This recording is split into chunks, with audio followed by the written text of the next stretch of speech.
kind of weird. I just like going back and forth to the corner right there, just thinking about all the people I know and stuff like that. Just talking to somebody chilling with, or drinking with, or arguing with, or working with, or talking shit with, but like, you know, do some amazing stuff when we get up on stage. Sometimes you forget that, you know. So like, I'm glad we was able to do this.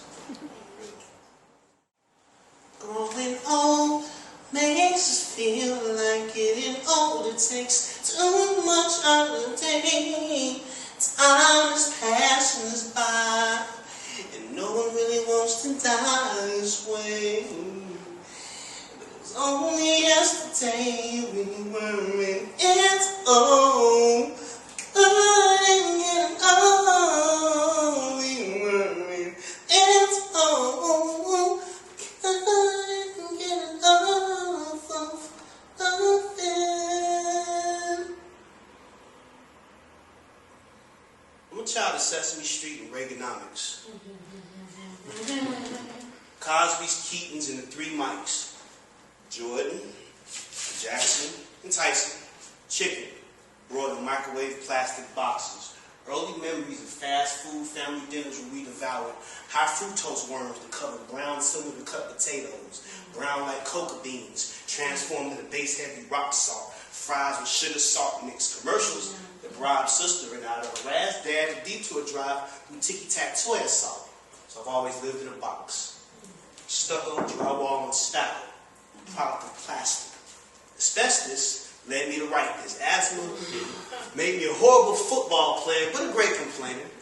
Cereal Tupperware contained instant cocoa tears, inspiring Generation Wine, like watching police sting sirens and Roxanne loving tangibly on snowy static TV screens. So Playboys taught me to ejaculate mature at 13, shooting shots in a Kleenex net square, shooting snots in a basket case rim snare joke. Psst, young Cold War baby go, smoking cools in the hall. A raw bread experiment toasted at the mall. A card house disguised as Duplo Lincoln logs, hoping topless swings and wolf window caused me to fall in a ball of Berlin, Barney, the ruin of Merlin, Marley, consuming Berwyn, barley, and Humboldt County grass. Tupac and Cobain stuck Chris Farley's ass. A Nancy botanist selling toe jam and Pearl Jeremy smoked sausage. For the program with Bill Bellamy, take a hostage with a slow jam and R. Kelly P. I can't keep it on the down low. I'm a child of Muppet fisting, Mike McGee. The president's doing the same. The right-wing Democrats and liberal Republicans both bonfire flame.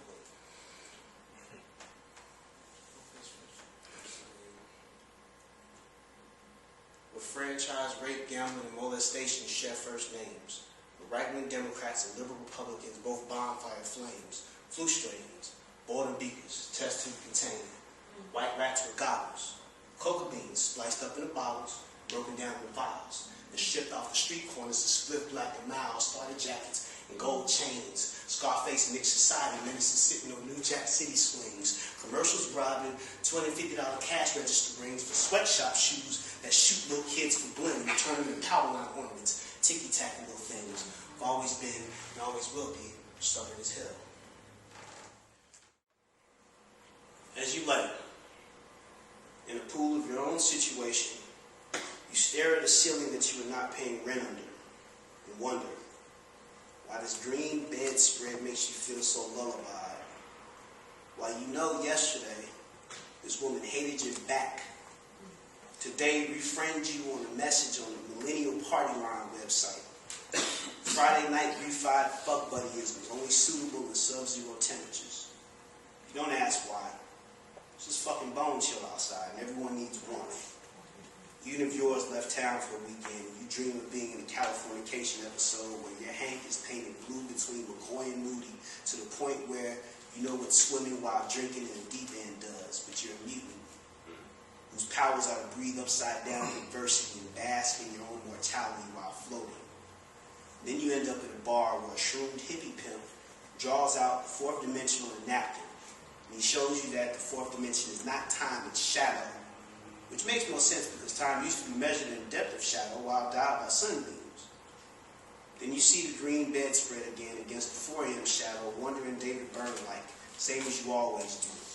You forget the party that you went to before to socialize with friends. You used to be co-workers, who now act like drunk high school kids. You remember the co-workers you had crushes on, then you remember that you're 27, that you're too old for that shit. This decade of your life is zone twilight, which how you end up in the bed of a woman who you left on Halloween wearing a Rorschach mask, resolving to never speak to again, because she made you carry her 64-pack of Miller High Life down the Milwaukee Strip to an open bar party. You don't think about that shit right now. Trace her skin while she stares soberly at you, even though you both binge drank before you met and bought tequila to shoot each other's inhibitions down with. Stare back as if to cancel out the glaring inquisition that begs you the question, why is it so fucking easy? Your ex simultaneously sits in this bar wondering why the Facebook event invite continues to attend live. While she talks to a guy whom she met at an art opening the week before. She'll probably attempt to outdrink him and thusly prep herself for the ride home to lullaby herself to sleep in his arms because it's fucking freezing outside. You hope that she's okay. You resolve to even call her, even though at most she'll just text, but probably not. The cold makes time slow down. The shadows photosynthesize through the windshield.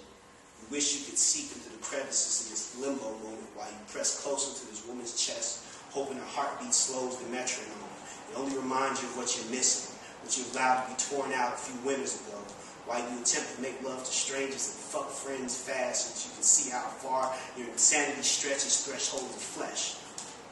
You watch her cuss out a pet terrier. It reminds you of the way that your brother slapped the shit out of his, then hugs it and tells it to sit, stand, fetch, eat now, stop doing that. Come here, lay down, roll over, stay.